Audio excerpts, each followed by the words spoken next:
Hi everyone, this is the unboxing for Everdell, the collector's edition, and I just did other videos for the Pearlbrook expansion, Balfair, and Spirecrest, so please check those out as well if you're interested. I got this as the kind of everything Everdell pledge level on Kickstarter, and this has arrived at my house this past week, so super excited to get into the whole Everdell world and all of the different types of games that they've kind of built around this theme. And this is the base game. So I've actually gone through the expansions first, which is a little bit backwards, but hey, that's how I did it. So let's see. Everdell is designed by James Wilson with the artwork by Andrew Bosley, and it's published by Starling Games. Now this actually, because it's the collector's edition, has this sleeve around it with all of the great artwork from Everdell. You can see this is just stunning. So before we get into it further, let me get this opened up, get the sleeve off so we can actually look at the rest of the box.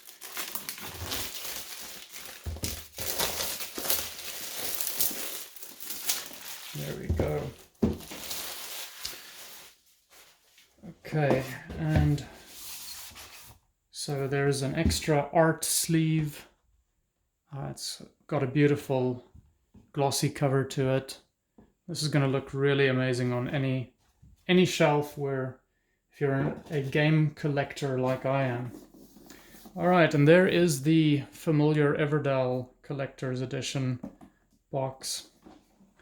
And let's see. So Everdell is a worker placement game. It's for 1 to 4 players, ages 14 and up, and takes roughly 40 to 80 minutes depending on your player count. And you're essentially playing as like one of these woodland critters trying to gather all of the different resources. It's like twigs, pebbles, berries, or resin to then build all of these buildings because you want to build the best little forest town for your critters. All right, let's get this one open. Hopefully this slides open easier than the other 3 did. Here we go. Oh, okay, so let's see. So there's a catalog of Starling Games games. I'm not going to flip through that. There is a rule book, and let's see. So, a new year begins, and you're playing through all of the different seasons in Everdell. There's an overview of the game, place a worker, play a card, prepare for the next season. A content overview, there's this amazing tree that you build that sits on top of the board and is part of where you store different parts. And it just makes the game look so good and makes you feel like you're actually in this forest playing as one of these critters. There's the board setup. Maybe you can see there. This in the back is the tree. There's the rest of the board. I think the Spirecrest board actually has an area that fits exactly into this, so you can go down this path and then go onto the Spirecrest board. And then here you can go off to the left. That'll take you to Pearlbrook. And I believe this last one, either this path here on the back, goes to Balfair. And maybe this goes to, who knows, maybe there's going to be another expansion coming out sometime in the future. But it seems like this board was built to be part of this massive experience, which is really great. And probably wouldn't have known that if you just bought Balfair for the Everdell for the first time without, having all of the additional expansions. So let's see, there's a how to play. Okay, so this has a little bit more on the example side of what you do during your turn. The other games didn't really, and I think it's because maybe just as an expansion, they just had to cover slightly additional parts of the rules. But this takes you through everything, has an index to it. You build buildings. All right, so that's everything in the rule book. There is a collector's edition extension to the rulebook, which gives you additional expansions that you can build. So I guess there are more buildings. And I think it includes more rats, maybe. Okay. Instructions on how to assemble the Ever tree with a YouTube video. Because 4 parts to or 5 parts to a tree may be too difficult. Let's continue. Okay, this board is going to be big. I'm going to have to see if I can fit everything onto or into the screen. Going to have to move a few things. Let's move this back a bit, just to make sure everyone can get a good view of the board. So there you go. That is a big, big board. Your tree goes up here where you have the tree stump, essentially. You put all of your resources in the different locations here. And then down here, you've got different actions that you can take as well. So this is a pretty sizable board. It's going to take up quite a bit of table space, but it's a really well done. The designs on this are really well illustrated. The board has a nice canvas feel to it.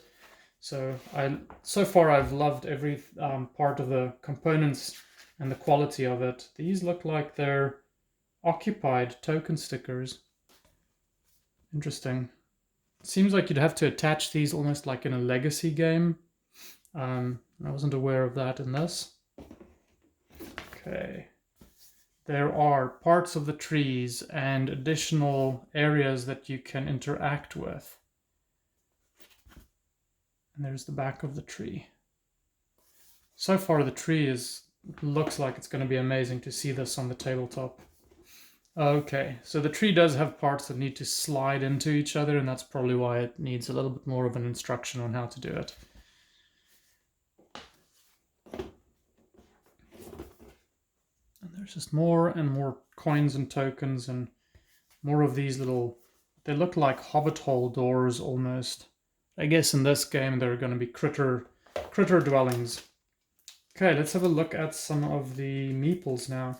So again, as with all of the other games, there's an insert to keep everything nicely separated, and I really like that. Too many times things shift around on the shelf when you put a box in and you put it on its side as opposed to flat.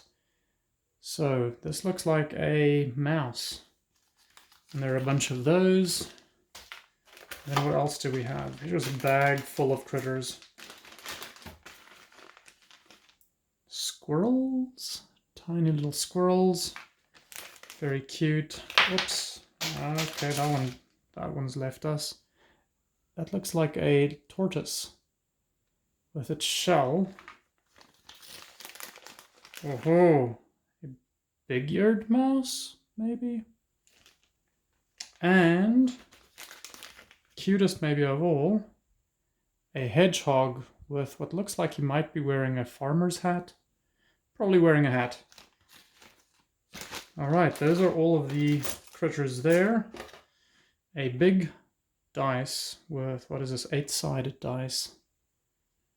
It's got like cool little coloring effect to it as well. Almost looks like molten mercury or something.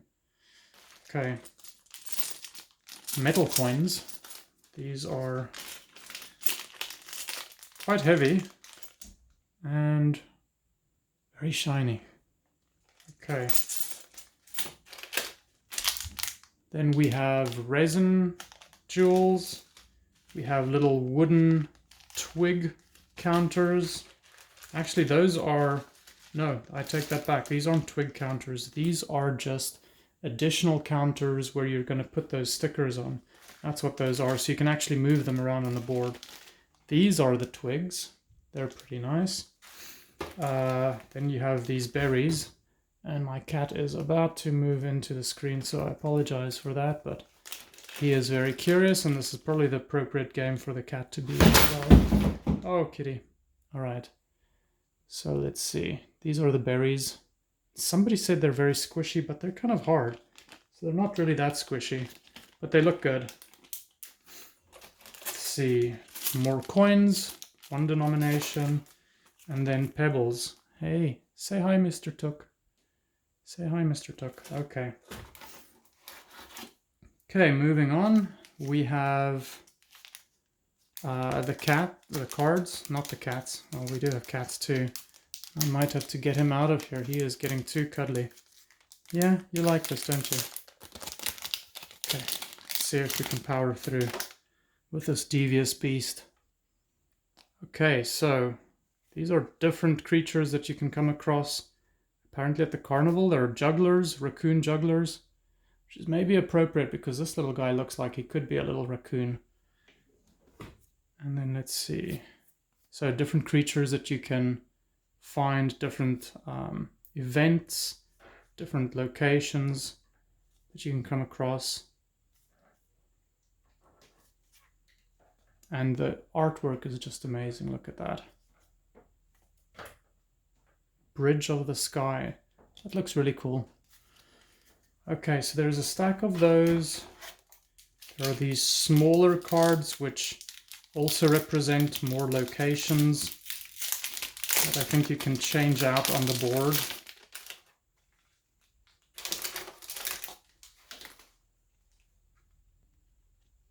So let's have a look at those.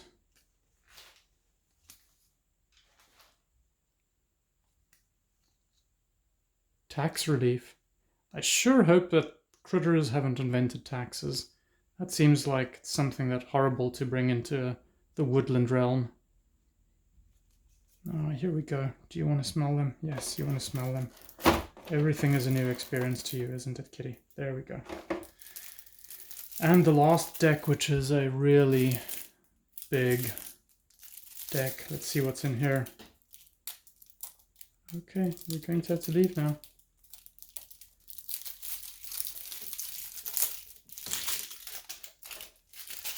Oh, you like that, don't you, beastie? Crinkly. Let's go.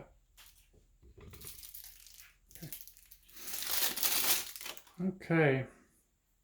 Final reveal. So, more critters that you can get.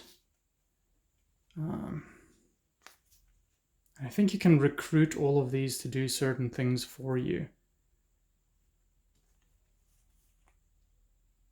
And then you need like specific buildings as well to be able to recruit them. So you need a university to get the doctor. You need fairgrounds to get the fool. Farms to get the mouse husband. Inn for the innkeeper. So this goes on and on. Wow, there's a lot of these. There must be probably like a good 100 cards here, maybe 120. Postal pigeon, you need the post office for that. Cool.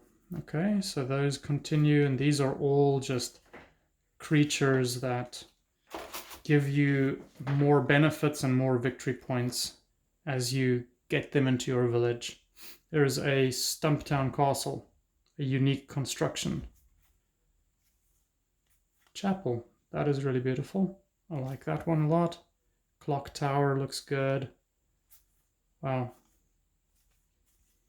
Alright, so that seems to be everything. There's just more buildings. I'm assuming they're giving every player an ability to at least get access to some of these buildings. There aren't enough for everyone, but it seems like at least there are 3 in a 4-player game. So there's a lot of that going around. Okay, well, thank you very much everyone for joining and watching. I'm sorry for the Kite of Destruction that jumped in midway through, but he just could not resist. If you enjoyed this, please consider subscribing to my channel and liking this video, and I can continue making more content like this. Thank you very much, everyone. Take care. Bye-bye.